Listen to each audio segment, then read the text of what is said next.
He's 31 years old.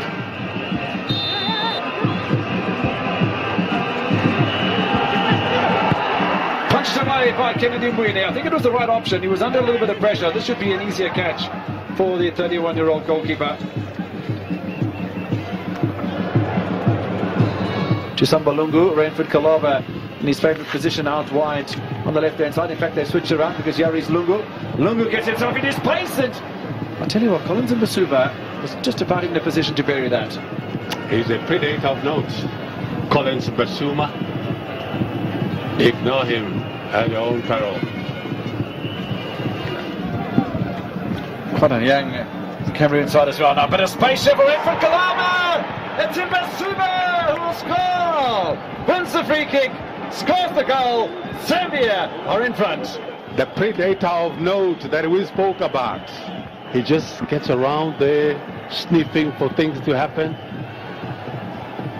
And that's the dance. Well, we have to go to Zambia to learn the dance. But hey, the celebration they deserve. They were dominated in the first 20 minutes of the game.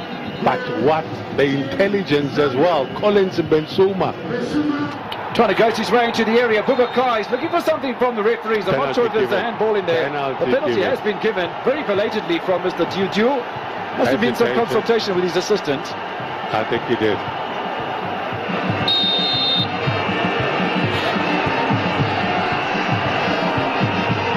Mukancho goes the wrong way. Does Kennedy Mwine. It scores a level before half-time. That's an important blow for the indomitable Lions. Well taken penalty in the end.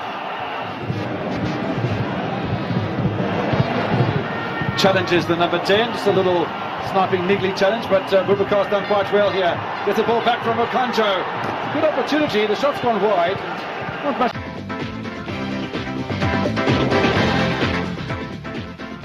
All right, welcome back. Guys, let's continue where we left off. Still talking about Super Eagles. Toby, quickly give us your opinion on some, those two issues we talked about before we move on. Kelechi Iheanacho playing as a point man and the defense. Has anything changed, in your opinion? Yeah, not really. I'm not comfortable with Kelechi at centre forward. I think Kelechi will always do well to play behind the striker. But also, you have to check the tactical approach of the Algerian, back four also. And they had about 2 men or sometimes 3 men on Kelechi, which also, gives space for the likes like of Victor Moses, to have just 1 man on him and to have enough space to operate. But I mean, I don't think it will work, because as a point man, he needs to get goals. And if Kelechi plays in that position for 3-4 games, he doesn't score, then there will be a lot of pressure on him. So it will be better for Roy to play in behind the striker, which will also give him a chance to get goals like what we saw in Zambia. He loves having the ball. I mean, when they gave him the assist and he got the goal. For the back four, I think they had a decent game. When you play against Mahrez and Cole, you always have your trouble moment in the game. But like Onye said, they were lucky. I think Kenneth and I think Ekong and Balogun really combined well. We know both these guys are brilliant. Kenneth also managed the situation well at the right back, and Ederson was very, very impressive for me. I think Ederson did well in one of those few games. I rated very him, impressive. Very, very impressive. No, I'm surprised. Very impressive. Coming from you, it could have been worse if Mahrez had all the balls and then he almost got past Ederson. It could have been a very, very difficult game for Ekong and Balogun. But I think the back four had a decent game. When Shehu also came on, Shehu also stabilized the back four. He brought a lot of energy to the right back, and there was a bit of stability. So it was a decent game for the back four also. All right, so I guess we just have to leave it at that. That's the much time can permit us, but we enjoy the moment. One of the good things that happened to us this weekend. Well, there was something that wasn't very palatable. We'll get to that shortly. That also happened to Nigeria over the weekend. We'll talk about that one later. But let's still enjoy the moment. Nigeria defeated Algeria. Let's allow you to see how it looks like in Group B. Nigeria has 6 points. We're followed by Cameroon. They have 2. Followed by Zambia, and of course Algeria are in the bottom of the group. Guys, how far do you think, how long, let me put it this way, how long do you think we can stay on top? Onyemuchi? Well, Yemi, I was telling somebody in the office that I just wish that the qualifiers were just very, very close to each other. So we can enjoy the momentum. Yes, that we can stream. But from now till August next year, a lot of things can happen. A lot of things can happen. The Cameroonians are already saying that they want to win their next 2 games, to bounce back. The Algerians are down. Their fans are saying it's going to be a Herculean task for them to make it to Russia. Then the Zambians too will fancy their chances. So for me, we have won our first 2 games, which is very, very important. We need to consolidate. The next 2 games will also be key. We are going to host Cameroon here, then play them away. So if we are able to get decent results, then we can beat our chest and said we are very close to Russia 2018. Okay. But as it is now, nothing has been won. Yeah. Okay. All right. Let's quickly move on now and talk about something that was a good omen for Nigeria. Let's quickly take a look. That game, Zambia and Cameroon. A lot of people already gave it to the indomitable Lions of Cameroon. I'm very sure Toby did as well. Yeah. That was why when the results came in, when we were still at first half and the results came in, most of us were surprised that the Zambians scoring first, and it took a magical penalty for the indomitable Lions to equalize. Yeah, I like that word, magical penalty. That was never going to be a penalty, but they got it, and they got the equalizer. I mean, Zambia really surprised me, and I never thought they would get a point from this game. With due respect to them, I thought Cameroon would get a maximum 3 points, no matter how difficult it is. Because I also have this feeling, Zambia will come up with a difficult plan. They will make life difficult for other opponents since they lost, to Nigeria. I mean, when you lose your first game at home, you want to go on the way and also, make your fans happy and then try to put a bit of spine on them. And I think they will come up with a lot of difficult tactics, but I never thought they would get a point. But it's advantage Nigeria, because this result really put us in a very good position. That guy that looks like a rugby player, Collins Mbezuma, we wrote him off. It's getting the goals. Yeah, he may not have pace. He may look, fat, but inside the penalty box is very dangerous. And there is a player, thankfully, we were able to mark him out when the Eagles played Zambia and Ndola, Rainfall Calabar. Yeah. You saw that free kick, very brilliant player. He orchestrated the offensive move for the Zambian national team. That free kick was very brilliant. And when you have Mbesuma in the penalty box, then he's likely to hit target. Wow. All right. Do you see this as a good omen? 2 things struck me. The fact that we didn't lose our first game. Anytime we don't qualify for a major tournament, the sign will be there from the first game. Either we go to, we draw an important game, or we lose outrightly. That's good omen number 1. And the fact that our opponents are cancelling themselves out, good omen number 2. But can it last? Or should we just do our own business and forget about what looks like a good omen? Yeah, well, on paper it is very easy. We have 2 home games. If you get it, that's 12 points. We should pick the ticket. So, and also the key thing is for these players to be informed. They need to keep this momentum. Hopefully they will get informed in their clubs and there won't be injury worries when the games come in August. I mean, Cameroon will come with a difficult plan also, because don't forget they have just just a couple of points. So 2 points. Thank you. They want to come here and then they believe they can do it. But I mean, it is very good for us. I think this will last for as long as the players, the coaches, the federation, and the fans want this. We are in a very good advantage. I mean, if we can get maximum 3 points away from home, we beat Algeria, score 3 goals past them. I mean, we should get any kind of result against Cameroon, a win against Zambia, and we should be through. Okay, so hopefully we'll be able to do what is expected of us and pick that ticket. And of course, there's not a distraction of the African Nations Cup. Maybe, I don't know. Maybe that will also be a good omen. A lot of those countries will be involved. But let's leave Nigeria and talk about South Africa. Interesting developments in South Africa. When a coach wins a game, you expect that everybody will clap hands, hug the coach. But Ephraim Shakes Mashaba, coach of the Bafana, immediately after this game, they defeated Senegal. And he said some uncomplimentary things about SAFA president Danny Jordan. And because of that, he's been suspended.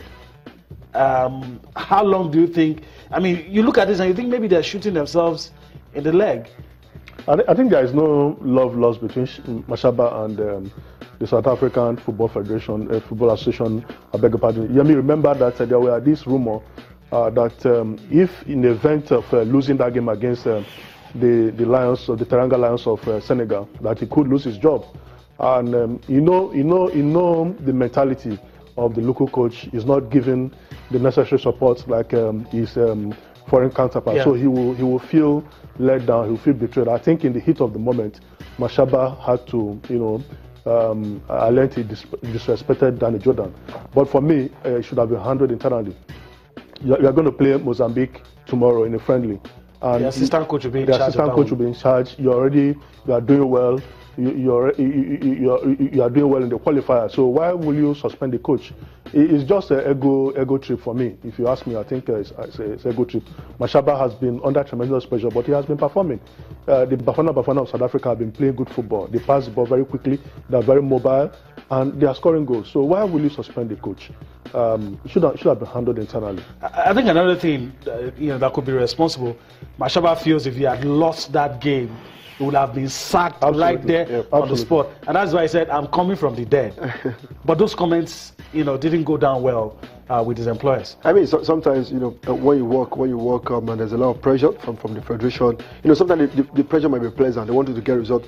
But if there's something negative, it always gets to the manager. They are human also. I mean, they have to deal with the pressure. They have to deal with the tactics. They have to think about to win the game. And then when they played against Senegal at home, a difficult opponent, in a difficult way to win 4 points for them from their 2 games, top of the group, look very decent. I mean, like when you said, I think it was more of an internal issue. I don't think Jordan and then Mashaba had great respect for themselves. I don't think because I read some comment about how Mashaba prefer to use the majorly home-based players, and Jordan want to play with a couple of foreign players. So there's a lot of disagreement between both parties. That friction has always been there's a friction in there, and they're bringing it to the team, and it's not good for them at this moment because they need to keep this momentum. They need to be at the World Cup, and I mean, if you're bringing such issues down to the team, it will get to the players, it will bring the team momentum, it will bring the team spirit, and it might just be a thing they will regret. Yeah, final word on this one, Wuchi. Trying to play the devil's advocate. I mean, looking into the mind of Danny Jordan, Shakes Mashaba didn't qualify that team for the 2017 Nations Cup. And from the start of this qualifying series, they had to put him on his toes. And I guess that's why the pressure was that. And I think the pressure is justified somewhat. Well, the two personalities have different ideologies. Shakes believes very well on the local players. And Danny Jordan, rightly so, he believes that you don't need to shut out South African players because they are not playing in the South African league. He told Mashaba, I think two weeks ago, to go around Europe, and if they are qualified South African players, bring them in so that you can bring competition, boost and strengthen the squad. But Mashaba has been quite adamant. These two gentlemen must find a way to mend their differences in the interest of the South African national team. Right. Because if they continue fighting, at the end of the day, it could affect the team spirit. Yeah. Because players will be sympathetic to one side, and that will affect the unity of the team. But I think I want to agree with Jordan. If you have some players in Europe who are doing well, who could give some competition to the team, why not bring these players into the national team? Okay. All right. Let's get some other perspective. Let's listen to the South Africa Sports Minister Fikile Mbalula, who says he was surprised at what happened, doesn't believe that SAFA should have taken that decision that it took. We'll listen to him, and we'll be back for more on Sports Tonight. The matter is being dealt with at the level of SAFA. I think it's not a train smash. For anyone who misbehave, I mean, they need to be made to account. I was taken aback by the news because I know Shakes, very well. And I know to be a respectable person. And I don't know exactly what transpired there. But I was really taken aback. I was supposed to go to the game. I couldn't go. But to get the news like that, it was a bit disturbing. Because I think they did well. With all the challenges we've got, they did well this past weekend for winning. And we need to keep encouraging them to continue to win. And to continue to inspire the team, Bafana, the players, to believe in themselves. Because they've got talent, they've got everything. I mean, they possess the right like anyone else to win. And I think they can do well going forward. But I hope we overcome this. It will not hold us back for a very long time.